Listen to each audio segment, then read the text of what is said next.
আচ্ছা, চেন গেমে হচ্ছে আপনারা সবাই নিজেদের ক্লাইম চেক করিয়ে, এটা মূলত বলতে গেলে এক ধরনের স্ক্যামই হয়। তো এই যে দেখেন আমার মাত্র হচ্ছে 12 টোকেন শো করে, পার টোকেনের প্রাইস মেবি জাস্ট 4 সেন্ট করে চলে আর কি। তো আপনারা প্রত্যেকে চেক করে নেন কার কী অবস্থা। যাদের হয়তো বেশি পয়েন্টস আছে তারা হয়তো বেশি ক্লাইম করতে পারবেন। তো ক্লাইমের জন্য মূলত হচ্ছে এখানে যে ক্লাইম অন ব্রাউজারের মধ্যে ক্লিক করে তারপর হচ্ছে যে আপনাদের এই ওয়ালেট কানেক্ট করবেন, যেটা হচ্ছে আপনারা কয়দিন আগে ওয়ালেট কানেক্ট করছিলেন, সেটা দিয়ে কানেক্ট করে ক্লাইমটা করে নিতে পারবেন। ঠিক আছে, তো এটা যেহেতু অত ভালো বা এত তেমন কিছু মানে আপডেট দেওয়ার মতো না, অধিকাংশ ইউজারকে তারা হচ্ছে যে করে দিছে, মানে ডিসকোয়ালিফাই করে দিছে আর কি, এলিজিবল না নাকি। তো আপনারা প্রত্যেকে চেক করে নেন, যদি বেশি টোকেন থাকে তাহলে হচ্ছে ক্লাইম করবেন, আর যদি ওরকম মেনশন করার মতো অ্যামাউন্ট যদি না থাকে তাহলে ক্লাইম করার দরকার নেই, ওরকমই থাক। বলতে গেলে এক ধরনের স্ক্যাম আর কি, কিছু করার নেই।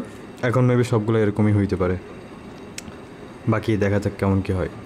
তারপরেও বর্তমানে যেগুলো আছে কয়েকটা হামস্টার, তারপর হচ্ছে যে ইয়েস কয়েন, এরকম কয়েকটা জাস্ট হচ্ছে কন্টিনিউ করে যাবো। তেমন হচ্ছে নতুন কোনো কিছুতে এরকমগুলোতে হচ্ছে যে করবো না আর কি, ঢুকবো না, কারণ বলা যায় না কোনটা কেমন পারফরমেন্স করে আসলে।